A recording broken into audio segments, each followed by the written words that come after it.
They always said I was the strong one. The one who could endure, rebuild, provide.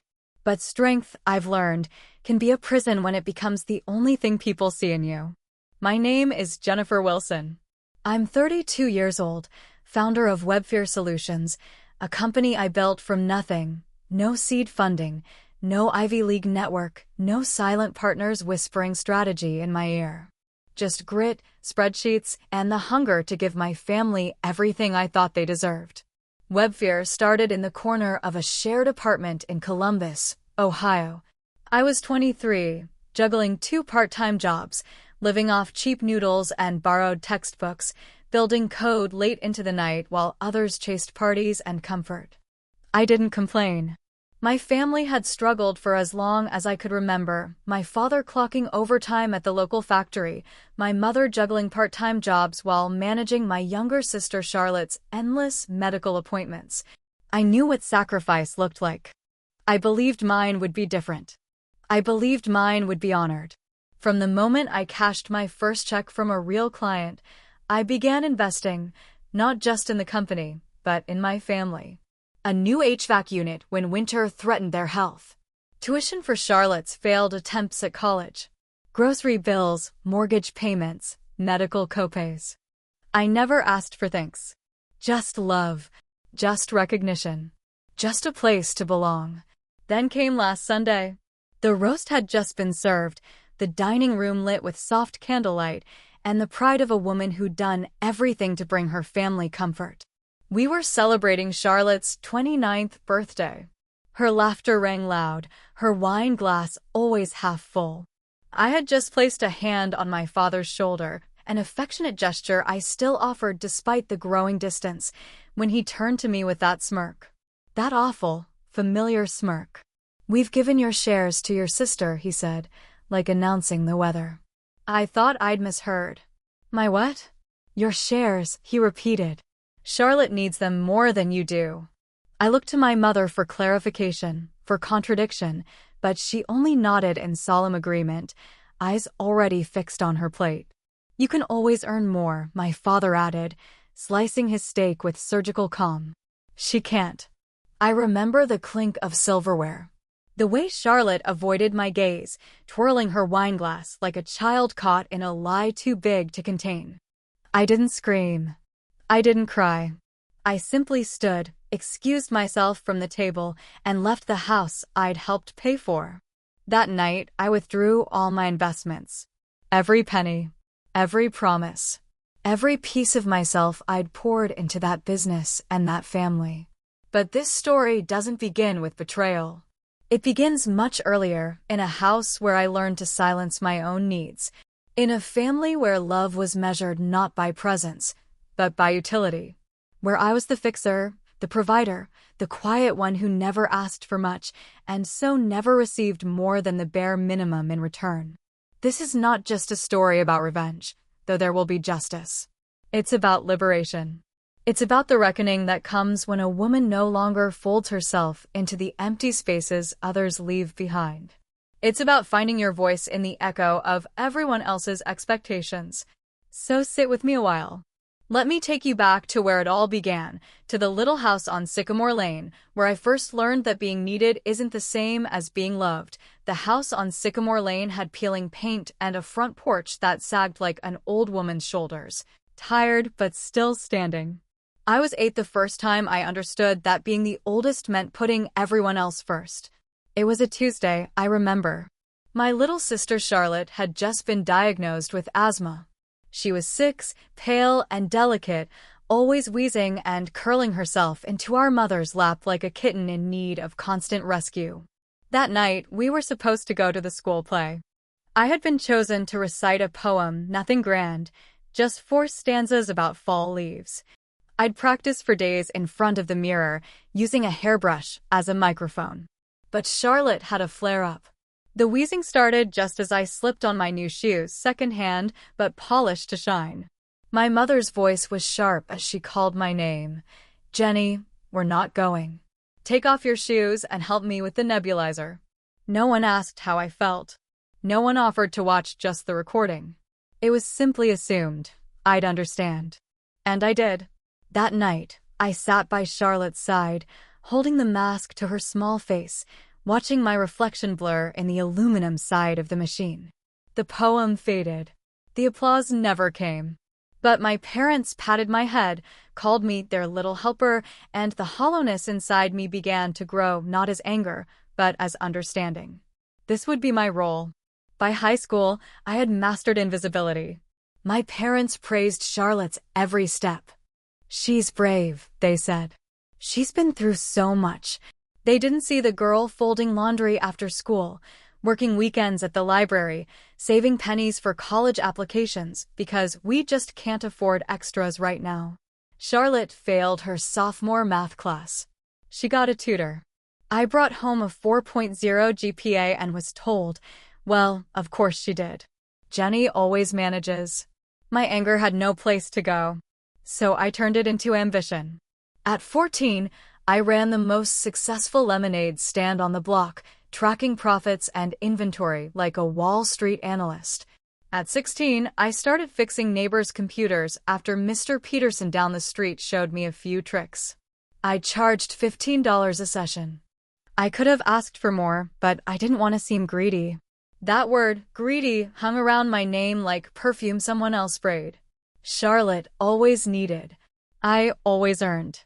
I still remember the pride on my mother's face when she saw Charlotte in a school play. "She's our little star," she beamed, clapping wildly. When I won the state science fair, she missed the ceremony. I had to take Charlotte to the doctor, she said, like it needed no further explanation. When college applications rolled around, I got into Cornell with a partial scholarship. My dream. But the numbers didn't add up. "State is cheaper," my father said. "Closer to home. You can keep working, help out." It's the practical choice. They let Charlotte apply wherever she wanted, NYU, UCLA, even a private art school in Paris. She dropped out after one semester. Said the pressure was too much. I didn't say a word. Because I was the strong one. The one who didn't break. The one who always bounced back, no matter what. But strength, I've come to learn, is a strange kind of currency. The more you give it away, the more people assume it costs you nothing. And in the Wilson household, my strength became the family's safety net, until the day they cut a hole in it and expected me to keep holding everyone anyway. There's a moment, a quiet one, when something inside you shifts. Not with drama or fire, but like the slow cracking of ice beneath a frozen river. That moment came for me the first time I said no and let it stay there, untouched by guilt. It was the summer before my senior year of college. I'd taken a paid internship in Chicago, a small tech startup desperate for structure. Their code solid, but their operations chaotic. I brought order. I streamlined their processes, rewrote their business plan, and for the first time, I was seen not as someone who could help, but someone with vision. They offered me a full-time role before graduation. Back home, Charlotte had just quit another job. This time, it was a boutique that sold overpriced candles and imported linens. "The manager had it out for me," she explained. My parents shook their heads with sympathetic sighs. "She's still figuring things out," Mom said, glancing at me as if I'd dare say otherwise. When I shared the job offer from the startup, expecting at least mild excitement, my father frowned. "You're not seriously considering that, are you? It's not stable.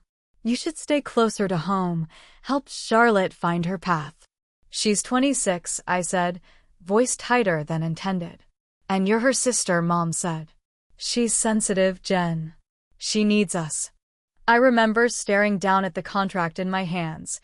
A real job. Health benefits. A salary that could finally mean independence. That night, I signed it. Not for them. For me. And I moved. No dramatic goodbye. No tearful family send-off. Just a we're disappointed, and a muttered, "Don't expect us to help if things fall apart." They didn't fall apart. They bloomed. I lived in a tiny apartment with thin walls and squeaky pipes, but it was mine. I spent my days building systems, scaling operations, learning what made businesses survive. My nights were filled with ramen, startup chaos, and notes on napkins that would one day become blueprints for Webfare. The name came to me while walking home one evening, the city lights bouncing off rain-slicked pavement. I wanted to create something digital that felt human, connective, warm, intelligent. A sphere of web solutions that made users feel held, not lost. I built it quietly at first, alongside my day job. By 26, it was my full-time focus. By 28, I had 5 employees and an angel investor. By 30, we'd crossed the $6 million valuation mark. And still, when I called home, it was as if I worked in a gift shop. "That's nice, honey," Mom would say, distracted. "Charlotte's seeing someone new. We think he might propose." Every call was a rerun of their favorite show, Charlotte's Life, starring all her almosts and excuses, her latest ventures and vanishing dreams. I became the background music. Reliable, unchanging. Still, I sent money. Paid off their mortgage. Paid for Charlotte's 3rd attempt at college, a wellness certification program she dropped after 2 months because the energy wasn't right. Each dollar I sent felt less like love and more like penance for a crime I never committed, being capable. Then came the dinner. The betrayal. My shares, handed over like party favors to someone who'd never even asked how the business worked.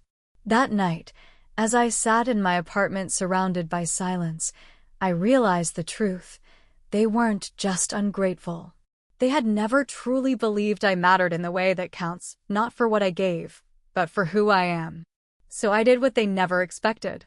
I stopped giving. I didn't announce it. I didn't scream or slam doors or draft a furious email. I just acted. The same way I built Webfare, quietly, methodically, with every piece falling into place behind a calm exterior, I began to dismantle the lifeline they never thought I'd pull back. First, the bank accounts. Over the years, I'd set up a number of automatic payments, mortgage installments, utility bills, tuition deposits. I turned them off, one by one, watching the dashboard go from active to canceled. Each click was a release, not from duty, but from delusion. Next came the investment accounts. My lawyer, Marcus, had once asked why I made Charlotte a silent partner despite her zero involvement. Because family supports family, I'd said, repeating the mantra like a prayer. When I called Marcus now, he didn't hesitate. "You're sure?" he asked. "Once we initiate the retraction clause, it could get ugly." I smiled, a tight, tired smile. I've been living in ugly for years. I'm just ready for honest. The clause had been built into the foundation of Webfare from the beginning, my quiet rebellion in fine print. Any non-contributing shareholder could be bought out if their role failed to meet performance metrics for 2 consecutive fiscal years. Charlotte had never met a single one. By morning, she was out. The final step was the letter. Not to them. They didn't deserve that closure, but to myself. A quiet document I drafted in my journal, the kind of goodbye you don't mail, but need to write anyway. Dear Jennifer, you are not selfish for choosing yourself. You are not cruel for letting others feel the weight of their own decisions. You are not ungrateful for refusing to be used. You are done. And you are free. I closed the book and exhaled. And still, the calls came. Voicemails from Charlotte. "I don't understand what's happening. Dad said you're being dramatic." Texts from my mother. "You're hurting the family. Please, don't let money come between us." And then, 3 days later, a call from a number I didn't recognize. When I answered, my father's voice crackled through the line. "You're blowing this out of proportion," he said. "It's just business. We figured you'd understand." Business. As if betrayal could be reduced to line items on a spreadsheet.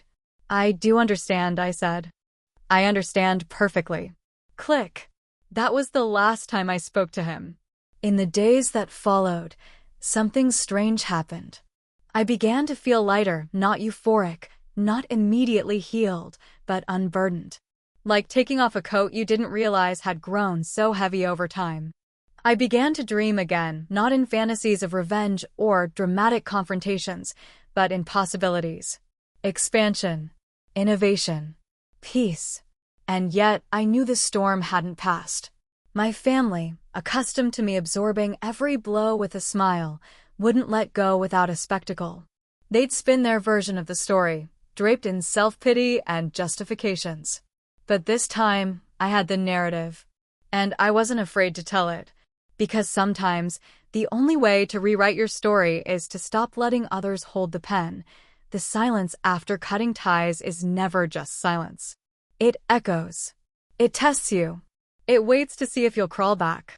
In those first few weeks, the quiet was laced with phantom guilt. I'd find myself reaching for my phone instinctively at dinner time, ready to text my mother an update, some small proof that I was still good, still worthy. But then I'd remember, she already made her choice. And I had finally made mine. The messages turned hostile. "You're being cruel," Charlotte wrote. I needed those shares.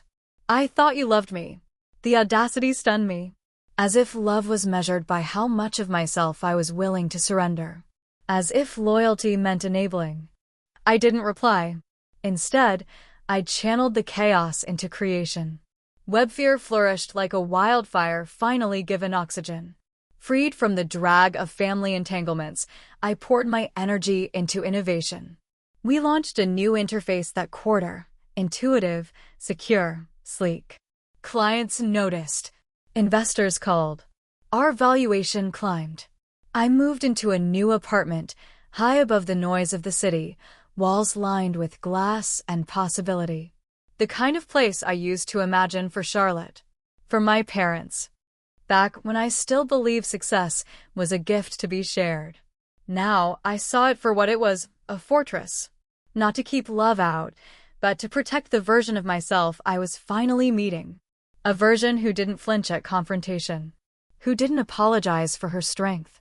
Who no longer bled herself dry for people who'd never offer a bandage. And yet, even as I built this new life, grief would come. Not for them, not anymore. But for the girl I used to be. The one who thought being useful was the same as being wanted. I started therapy. At first, I resisted. What's the point? I told my therapist, a soft-spoken woman named Elena with eyes that saw through silence. I already know what they did. I've already walked away. But have you ever let yourself be angry? She asked gently. I blinked. I don't do angry. I do solutions. She smiled. Maybe it's time you do both. So I sat with it. The rage. The sorrow. The small betrayals I'd buried for decades, every missed recital, every time my name was an afterthought, every moment I'd swallowed hurt and called it maturity. It was like unearthing bones from soil.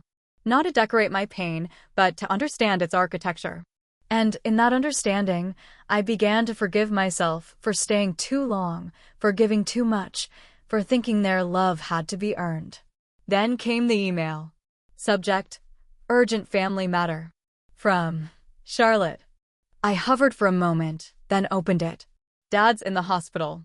Heart complications. Mom's a mess. I don't know what to do.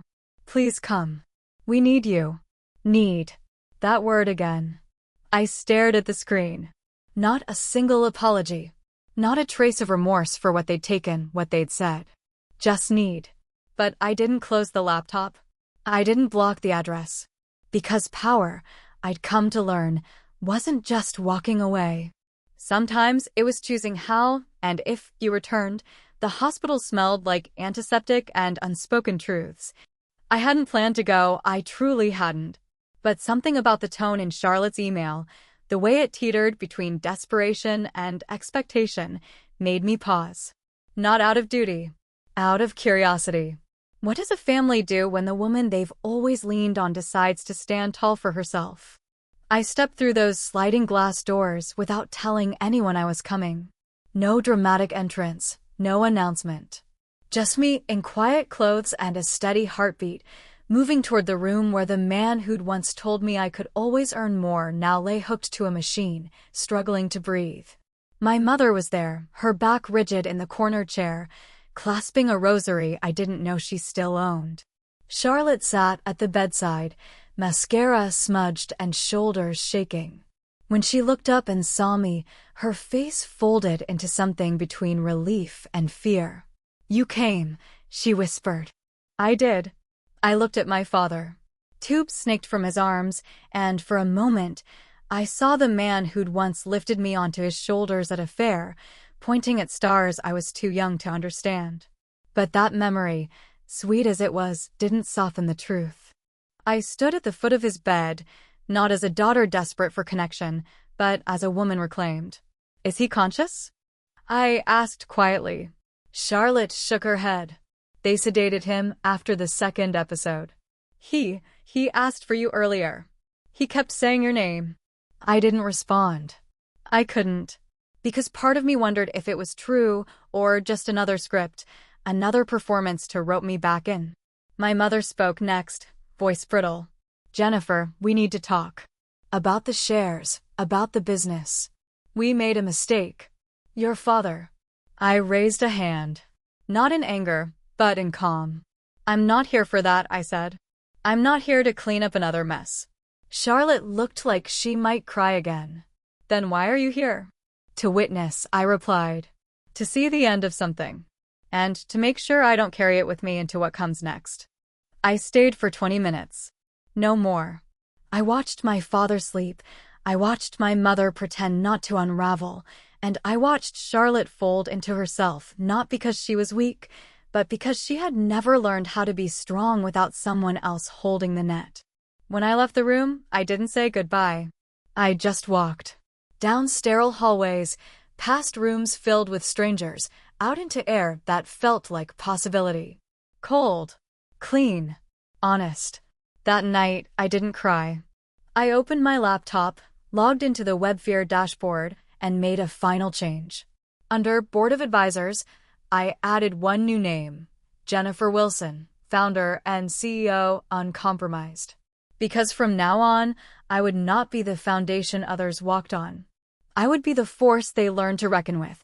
The messages started pouring in the next day. Charlotte again, her tone soft now, conciliatory. Mom, more formal, asking if we could have a civil discussion. Even Aunt Renee chimed in with a vague plea for family unity. It would have been so easy to slip back. I knew the script. I could hear the lines in my head. "We didn't mean it like that. You're too sensitive. Let's just move forward."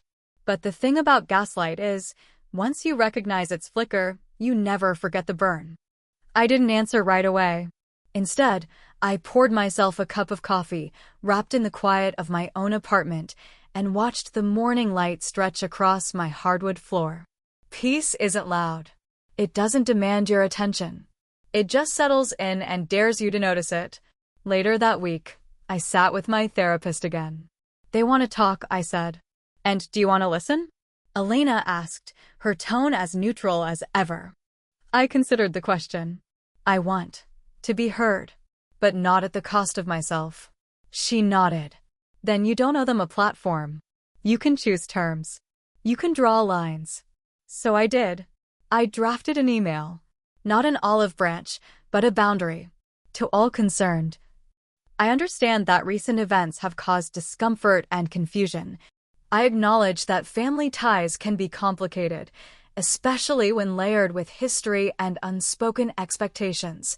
However, I need to be clear, I am no longer available for emotional labor disguised as obligation.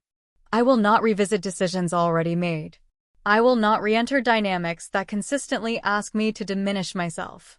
If anyone wishes to rebuild a relationship, it will be based on respect, accountability, and the understanding that love cannot survive where exploitation is allowed to thrive.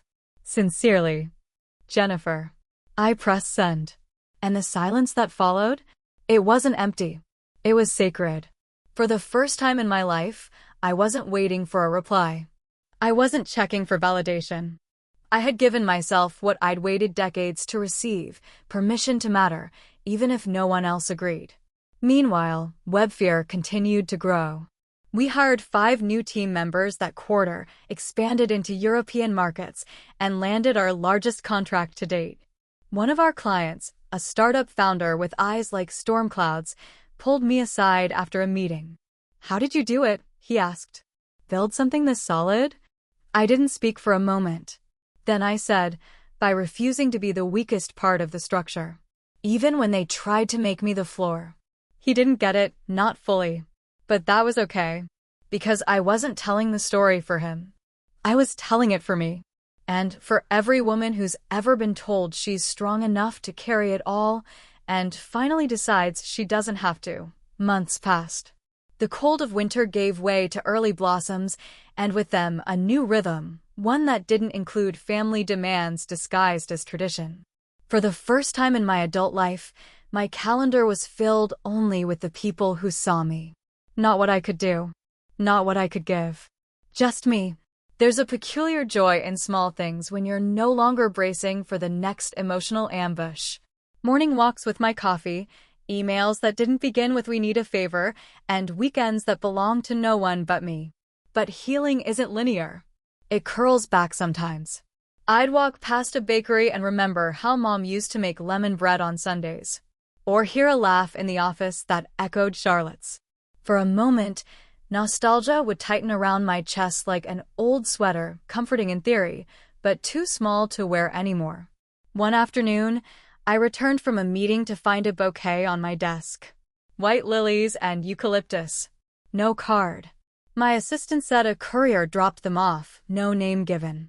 I knew immediately. My mother's favorite flowers. Her peace offering, likely. I stared at them for a long time. The petals were perfect, too perfect, really.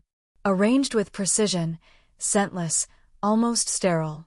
Like our family dinners. Like every apology that never quite included the words I was wrong. I didn't throw them out. But I didn't take them home either. They sat in the staff break room until the last petal wilted. Weeks later, an invitation arrived. The annual Wilson family brunch. Once a battleground disguised in linens and quiche. The RSVP card was blank, no checked boxes, no message. Just space. This time, I didn't wrestle with the decision. I knew the answer, but I also knew what to do with the invitation. I scanned it, then added a digital signature at the bottom. Jennifer Wilson, CEO. Unavailable. Building something that doesn't require permission to exist. Then I posted it to WebFear's internal board, a reminder to my team and to myself. We don't beg for seats at tables that demand we shrink to fit. We build our own. And we serve ourselves first. IT started with a message on LinkedIn. A woman named Ria, CEO of a tech firm I'd admired from afar, wrote, "Your company's growth is impressive, but your story, that's what stayed with me. Let's talk." We met for coffee in a quiet corner of a bookstore cafe. She was older, maybe in her early 50s, with silver streaks in her hair and a gaze like tempered steel. The kind of woman who'd long since stopped asking permission for space. Over matcha lattes and light laughter, the conversation turned personal. "I read your essay," she said, referring to a recent piece I'd written for Forbes about founding WebFear. "The part where you mentioned how your family told you your success could be replicated because you were just lucky. That hit me hard." I smiled. Wry. Luck has such a clever disguise when it's built on 20-hour days and being told you're replaceable. She leaned in. "Would you consider mentoring a few of our rising women leads? Not in tech, but in self-preservation. You've got something rare, clarity born of betrayal. It's powerful when wielded with intention." The words sank deep. Clarity born of betrayal. Yes, that's what this had become, not bitterness, but illumination. Not revenge, but reclamation. I agreed. And so it began, monthly gatherings of women in business, some bruised by the same hands that once clapped for them, others fresh out of illusions they thought were love. We called it the table we built, a simple name, but it held multitudes. At each meeting, we didn't just talk about scaling teams or investor relations. We talked about silenced ambition. About mothers who taught us to make ourselves small. About the guilt of choosing your own path when your family painted you the villain for doing so. We cried sometimes. Laughed more often. But most importantly, we saw each other. And when I spoke, I didn't sugarcoat. I gave everything to people who saw me only as resource. Until I remembered, I'm the source. The nods around the room told me I wasn't alone. That gathering grew. What began with 5 women in my office conference room became 20, then 50, until we booked a co-working space with floor-to-ceiling windows and chairs that didn't creak under the weight of truth. We invited speakers, created workshops, launched a fund for women rebuilding after familial financial exploitation, not a loan, but a gift. A reminder that not all investments demand returns. And one night, as I stood at the front of the room, watching a circle of women trade stories like armor, I felt something shift. Not closure. Sovereignty. This wasn't just about healing anymore. It was about legacy, the kind that doesn't require a bloodline to be sacred. It was nearing the end of summer when she showed up, not in drama, but in delicate resolve.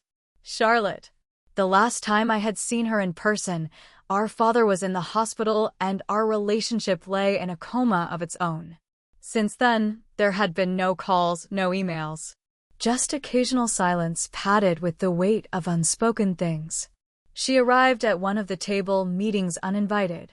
I was speaking to a group of young founders about navigating boundaries when I saw her, standing just inside the doorway, arms crossed tight, as if she were trying to hold her entire world together with her elbows. There was a flicker of recognition among the women, a shift in the air. Some had seen the piece I'd written. They knew her name. I kept speaking, steady and deliberate. Not because I wanted to ignore her, but because I needed her to see. The world didn't pause anymore when she entered. Afterward, she waited as the crowd thinned. "Can we talk?" she asked. I studied her for a beat. She looked older than I remembered, not in years, but in something heavier. Regret, perhaps. Or reckoning. "There's a bench outside," I said. We sat beneath a maple tree, its leaves beginning to blush with early autumn. She fidgeted with the hem of her blouse, a nervous tic from childhood. "I didn't come to ask for anything," she said. I need you to know I see it now. What I was. What they were." Her voice cracked, and she wiped her eyes without apology. "That was new. For so long, I thought you were just stronger. That it didn't hurt you the way it would have hurt me. But I was wrong. You bled quietly. I stayed quiet." She continued. "Dad's gone now. Mom, she's not well. And I'm drowning in the mess I helped make. But I'm not here to hand it to you. I wanted to tell the truth. For once." I breathed in deeply, the scent of crushed leaves and old pain. "You're not the villain, Charlotte," I said finally. "But you were complicit. That distinction matters." "I know." We sat in silence for a long time. Then she stood. "I'm working on myself." "Really?" I joined a program, got a job, a real one, and therapy. Turns out we both needed it. I nodded, still uncertain what to feel. Forgiveness, I had learned, wasn't a door you opened for others. It was a room you built for yourself.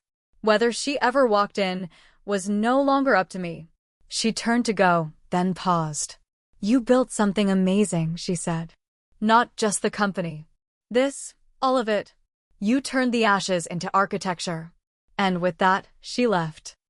I stayed on the bench long after she disappeared from view, my fingers tracing the grain of the wood beneath me. I didn't know what the future held for Charlotte, whether her apology would be a seed or just a shadow. But I knew this much. She no longer defined me. No one did. I had become my own legacy. When I signed the lease on the new WebFear headquarters, it didn't feel like victory. It felt like arrival. A converted warehouse in the city's historic district, full of exposed brick and skylights, the kind of place that whispered its own resilience. It had once housed textiles, then abandoned machinery, forgotten by progress and repurposed by grit. I saw myself in the walls. We moved in during the fall. My team buzzed with excitement, wheeling in computers and rolling whiteboards, trailing coffee cups and the soft hum of purpose. I stood in the corner, watching it all unfold, heart heavy in the most beautiful way. Because I knew what they didn't. This building? I bought it outright. No loans. No silent partners. Just capital I'd earned through choices they never saw coming. My name was on the deed. Not Webfear. Not a holding company. Mine. Not because I needed to prove anything to anyone anymore, but because I had spent too much of my life handing power to people who assumed I would never claim it. There was something poetic about owning a space after being made to feel like a guest in your own family. That night, I walked the halls alone, past the glass-walled offices and shared spaces, past the mural we'd commissioned from a local artist, a phoenix with circuits in its wings, rising above a cityscape. My story, etched in color and courage. I made my way to the rooftop terrace, where string lights tangled in the breeze and the city stretched out in quiet applause. I looked down at the street below, bustling, unaware, and thought of all the women who had been told not enough. Not smart enough. Not tough enough. Not obedient enough. And how many of us had finally stopped listening? I wasn't just building a company anymore. I was building a refuge, a blueprint, a lighthouse for anyone who'd ever been underestimated, especially by those who claimed to love them most. That week, we launched an internal initiative called Inheritance, a mentorship and funding program for women who had been financially exploited or disinherited by their own families. We didn't just offer money. We offered strategy, autonomy, tools to rewrite their stories. Because I'd learned something else in those quiet hours at the top. Revenge is loud. Restoration is quieter. But legacy? Legacy echoes. Her letter arrived on a Thursday. Not an email. Not a text. A real letter, handwritten on thick ivory paper, folded with care, sealed with a floral sticker like we were back in high school passing notes between lockers. It was from my mother. I recognized the handwriting immediately, loopy, elegant, practiced from years of writing Christmas cards and thank you notes. The kind of script you'd trust with a family recipe or a condolence message. It trembled now ever so slightly. Age, maybe. Or shame. I stared at the envelope for hours before opening it. I wasn't ready, I told myself. But readiness, I'd learned, was a myth. Sooner or later, the truth arrives anyway. Inside, the letter was short. Jennifer. I don't know how to begin this, except to say I'm sorry. Not just for the shares, though that was cruel. But for all the little ways we chipped away at you, assuming you'd always be solid enough to carry us. You were our strength, and we mistook that for invincibility. We asked for too much, expected too much, and gave too little. I won't ask you to forgive us. I don't deserve that. I only ask that you know. I'm trying to understand now. I'm trying to see you as you are, not just what you gave. Love. Mom. I read it twice. Then a third time. And still, the only feeling I had was stillness. Not vindication. Not release. Just a pause. Like the breath before a storm passes. Like the hush that follows grief when it has finally spent itself. I didn't write back. Not yet. Because some wounds close slowly, like winter easing into spring, reluctant, careful, unsure the sun is here to stay. Instead, I tucked the letter away. Not in the trash. Not in some locked drawer. But in a box of things I'd saved from my own journey, old business plans, a photo of my first office space, the keynote speech I gave at our Series B funding round. Artifacts of a life built not on apologies received, but on strength reclaimed. Later that night, I added something new to the wall of our Webfear headquarters.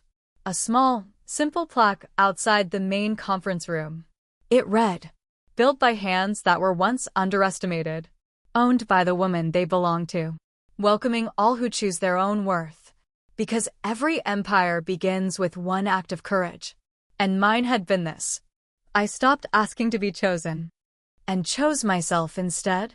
The day of the Webfear anniversary gala arrived bathed in silver rain and soft light, as if the sky itself had paused to acknowledge the gravity of it all. 5 years since we launched. 5 years since I stood in a cramped apartment with second-hand furniture and a laptop that wheezed under the weight of code and dreams. 5 years since I believed success might be enough to earn love. Now love looked different. It looked like the circle of women gathered near the entrance, their laughter rising like wind chimes. It looked like the young developer we'd hired straight out of a shelter, beaming as she handed out name tags. It looked like the mural of the phoenix on our conference wall, surrounded by framed letters from women whose lives had shifted through the Inheritance Initiative. It was all here. Every broken piece, reforged into beauty. I stood by the window a moment longer, my gown draped in quiet elegance, hair swept up not to impress, but to honor the woman I'd become. Then the doors opened. Guests trickled in, partners, clients, mentors, employees. Their congratulations felt different now. Not shallow. Not performative. They were earned, yes, but they were also offered freely, not tethered to some hidden expectation. And then, just as the speeches began, I saw her. My mother. Standing near the back of the room, half hidden behind a column, clutching the invitation I'd sent weeks ago and never truly expected her to accept. She looked smaller than I remembered. Not just older, softer, as if the years had finally caught up with the armor she used to wear so well. Our eyes met. And for a moment, neither of us moved. Then she nodded. Just once.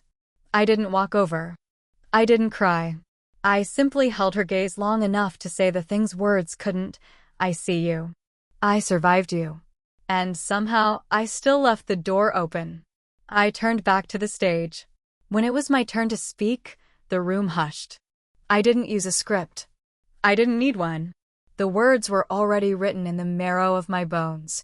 I built WebFear not because I was sure I could succeed, but because I was sure I couldn't keep waiting to be seen.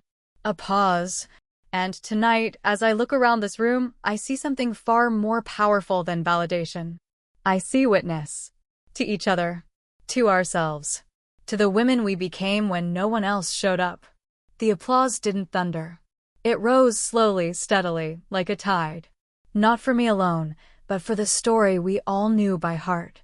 The story of what it means to be told you don't matter, and choosing to matter anyway. A week after the gala, I received an unexpected call. Not from family, not from the press, but from Clara, one of our inheritance grantees. Her voice was breathless, full of disbelief and joy. Jennifer. I got it. The grant. The storefront. Everything. Clara had applied to inheritance nearly a year ago.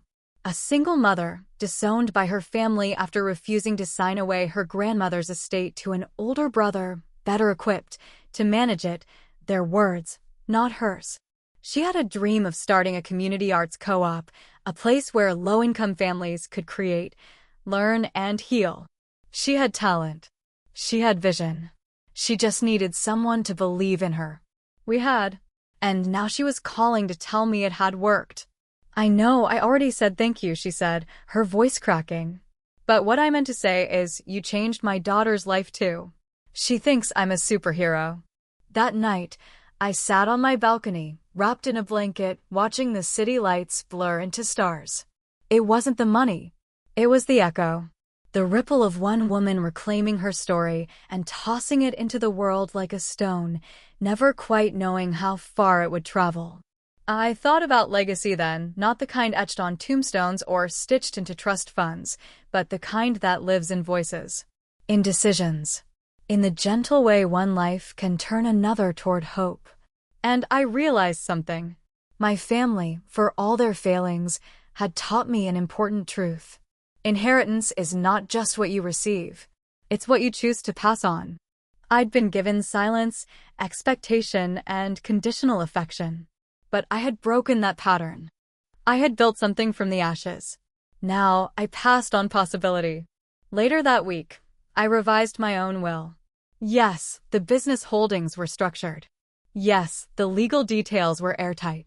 But I added one more clause. Each year, a portion of WebFear's net earnings will fund direct, unrestricted grants for women rebuilding their lives after familial estrangement or financial betrayal. No strings. No gatekeeping. Just belief. I called it the Echo Fund. Because what we give forward echoes longer than any apology we were never given. Charlotte got married in May. The invitation arrived on a Monday morning, gold-foiled, hand-addressed, wrapped in blush ribbon. It sat unopened on my desk for a full day. When I finally unwrapped it, the script was predictable. Jennifer, it would mean the world to me if you came. I understand if you can't. But I wanted you to know you're still my sister. Love, Charlotte. There was no mention of our past. No acknowledgement of the inheritance or the business or the years I'd played sponsor to her every failed dream. But there was something else too, a softness I hadn't seen from her before. A reaching. Still, I didn't go. Not out of spite. Out of wisdom. Because some spaces, no matter how lovely the linen or warm the vows, are still built on the bones of old expectations. Instead, on her wedding day, I did something I hadn't done in years. I took the day off. I turned off my phone, slipped on a cotton dress that didn't hug or hide, and drove to the coast. Alone. I found a rocky overlook and sat with the wind in my hair and the waves pounding truth into the shore below. There was no music, no speeches, no clinking of champagne glasses. Just me, salt air, and the steady rhythm of being whole. It was a kind of marriage too, a vow to myself. To remain faithful to my own becoming. To choose clarity over comfort.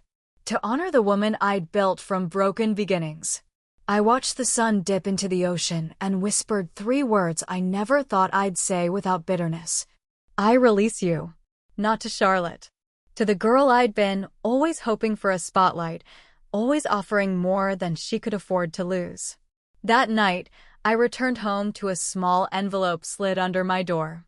Inside was a single photo, Charlotte, radiant in lace, eyes softer than I remembered, holding a bouquet of calla lilies, my favorite. On the back, she'd written, "You were right. About all of it. Thank you for breaking what needed breaking." It made space for this. For once, I didn't cry. I smiled. Because that is the final gift of letting go. We sometimes make room for others to finally grow, just not on our shoulders. In late June, I received a call from a number I didn't recognize. I let it go to voicemail, then played the message in my car as the sun dipped behind the skyline. "Hello, Ms. Wilson. This is Dr. Abrams from Everstead Retirement. I'm calling regarding your mother, Margaret. She listed you as her emergency contact. There's been an incident." The voice faded into clinical details. Apparently, she'd fainted during a walk. Dehydration. Stress. Nothing life-threatening, but enough to remind her, and me, that age had quietly crept into her bones. She listed me. After everything. I didn't rush to the facility. I didn't pack guilt or nostalgia. I took a few hours, thought long, then arrived quietly, hands in my coat pockets, ready for anything and nothing. She was sitting by a window when I entered, eyes focused on something far beyond the trees. She didn't turn. "I wasn't sure you'd come," she said, finally. "I wasn't sure either," I replied. She looked thinner than I remembered. Not in body, in presence. Like the armor she'd worn for so long had finally been laid to rest. "I heard about the Echo Fund," she said. "I read about it in the paper. You always had that fire, you know. We just didn't know how to handle it." I sat beside her, not too close. "You didn't try to handle it. You tried to extinguish it." A silence stretched between us, tight and trembling. She nodded slowly. "You're right. We did." Her hand, wrinkled and unpainted, reached for mine but stopped short, hovering in the space between apology and habit. "I don't expect forgiveness," she said. "But I want you to know, you were never invisible to me. Just too bright. And that scared me." It was the most honest thing she'd ever said. I didn't offer forgiveness. But I did place my hand over hers. Not as a daughter returning, but as a woman choosing compassion for the sake of herself. Because healing, I'd learned, isn't about rewriting the past. It's about unshackling the future. As I left, she called out softly, "Tell Charlotte I'm proud of her too." I paused at the door. She needed to hear that a long time ago, I said. But maybe it's not too late. I drove home under a purple sky, the city slowly lighting up beneath me, and I thought of all the daughters we become. Some born of softness, some of storms, all of them deserving of peace. In early July, we hosted a private leadership retreat for women in our network, founders, activists, dreamers, healers. We called it Blood and Choice. The title made some uncomfortable, but that was the point. Because for too long, blood, as in family, as an obligation, had been used as a leash, not a bond. And choice? That was the revolution. The reclaiming. The birthright we were taught to fear. We met in a converted vineyard just outside the city, where fields of green brushed the horizon and laughter echoed in wine-stained glasses. There was no agenda, no pitch decks, just truth. On the second day, we sat in a circle beneath an old oak tree. Each woman was given a candle and a question. What did you inherit that you choose not to carry? The answers came soft at first. The fear of being too much. The guilt of saying no. My mother's silence. My father's approval as a compass. Then it was my turn. I held my candle, flame flickering in the soft wind, and said, I inherited the role of martyr, the good daughter, the reliable one, the anchor. I played it so well I almost forgot it wasn't who I was. I choose not to carry their smallness anymore. I choose space. Someone whispered, Amen.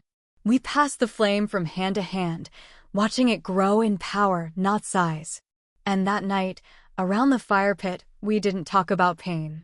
We talked about what came after it. One woman shared how she finally changed her last name, not to her partner's, but to her own choosing.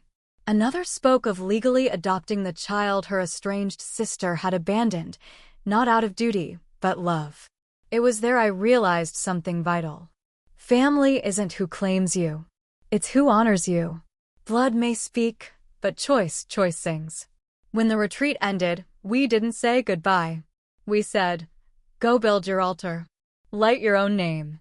And we did. Not long after the retreat, I did something I hadn't done since childhood. I threw myself a birthday party. Not the kind with cake shaped like ambition or guest lists dictated by networking strategy. No, this was different. This was a ceremony. An honoring. A reclamation. I rented a small art gallery downtown, white walls, hardwood floors, soft jazz curling through the air like memory.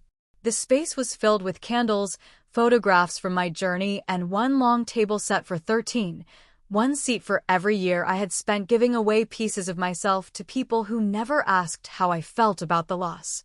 Each chair bore a place card, not with names, but with truths. 2009, the year I said yes when I wanted to say no. 2011, the year I gave up Cornell because Charlotte needed a win. 2014, the year I paid the mortgage and was thanked with silence. 2017, the year they told me my value was replaceable. The final chair? 2025, the year I took it all back. The guests were few but fierce, women who'd seen me, stood with me, grown beside me. No one asked about my family. They didn't need to. They saw who I'd chosen instead. Midway through the evening, someone asked if I'd make a toast. I hesitated, then stood. I used to think survival was the prize, I began. That making it through, building success, being useful, that was enough. I paused, scanning the faces around me. But survival is just the preface. The real story begins when you stop asking others to approve your worth. When you stop auditioning for rooms you already own. I lifted my glass. To the women we were told to dim. To the voices we buried under duty. To the parts of us we are finally, blessedly, bringing home. Glasses clinked. Laughter danced across candlelight. And I felt it, the unmistakable presence of something sacred. Not closure. Not even healing. But wholeness. The kind that doesn't need an audience. The kind you give yourself, one vow at a time. A few weeks after the birthday gathering, I visited the old neighborhood. Sycamore Lane. The house still stood, faded now, the porch railing more crooked, the paint bleached by time and weather. A different family lived there now. Children's toys littered the front yard. Laughter drifted through an open window. I parked across the street and sat in silence, watching ghosts. There, in the upstairs window, I had once stood with a flashlight under my chin, telling Charlotte ghost stories to make her laugh when the power was out. There, on the porch, I had helped my mother shell peas, the air thick with summer and unspoken tension. There, on the cracked driveway, I had cried quietly after being told my voice was too sharp for grace, my ambition too much for comfort. None of that pain was visible now. Just shadows. Just echoes. I thought I might feel grief. Or nostalgia. Or rage. Instead, I felt gratitude not for what happened, but for what it taught me to leave behind. I didn't get out of the car. I didn't knock. That chapter didn't need a final sentence. As I drove away, I glanced in the rearview mirror one last time. The house didn't look back. That evening, I wrote a letter I would never send. Dear past, you were heavy. You were sharp. You were etched with lessons I never asked to learn. But you were mine, and I carried you farther than anyone expected. Now I set you down, not because you weren't real, but because I no longer need to prove that I survived you. Love, the woman who outgrew you. I folded the letter and slipped it into my journal, beside the first one I ever wrote to myself, the one that began this journey. I realized then that some healing never speaks aloud. It doesn't perform. It simply settles into your spine and lets you stand taller than the story ever let you. And that is what remains. Not the wounds, not the silence, but the woman who chose herself anyway. September came like a second spring, unexpected, tender, ripe with the hush of things ready to begin again. Webfear was moving into its next phase. We had secured a partnership with an international NGO focused on digital access for displaced women. A seed of an idea I'd once scribbled on a napkin was now planting forests of change. And me? I stood at a threshold of my own. One morning, I walked into my office and paused in front of the glass wall overlooking the city. It hit me, softly but all at once. I no longer wanted to build for survival. I wanted to build from joy. That shift, subtle, seismic, changed everything. I called a meeting with my executive team. They expected new projects, a merger, another expansion. Instead, I said, I'm stepping back. Silence. Then, are you leaving? No, I smiled. I'm arriving. At a version of myself that doesn't need to prove she belongs. I explained that I would transition into a strategic advisor role, mentoring, guiding, but no longer carrying the daily weight. I had other stories to write now. Other thresholds to cross. Some looked worried, others relieved. All respected it. That afternoon, I took down the plaque from my office door, Jennifer Wilson, CEO. I replaced it with a smaller one, etched in soft brass. Jennifer Wilson, founder. Still becoming. Later that evening, I visited the community center funded by the Echo Fund. The hallway buzzed with life, children sketching stories in crayons, women practicing interviews in borrowed blazers, a small group gathered around a laptop, learning code. One of them recognized me. You're the one who started this, right? I nodded. She tilted her head. Why? I thought for a moment. Because no one did it for me, I said. And I decided that stops with me. She didn't say anything else. Just reached out and touched my hand briefly. A thank you not spoken, but felt. And in that quiet, I understood. Power isn't always loud. It doesn't always wear titles. Sometimes, it just opens doors and holds them open. For those still running. For those just arriving. And for the woman who no longer needs to knock.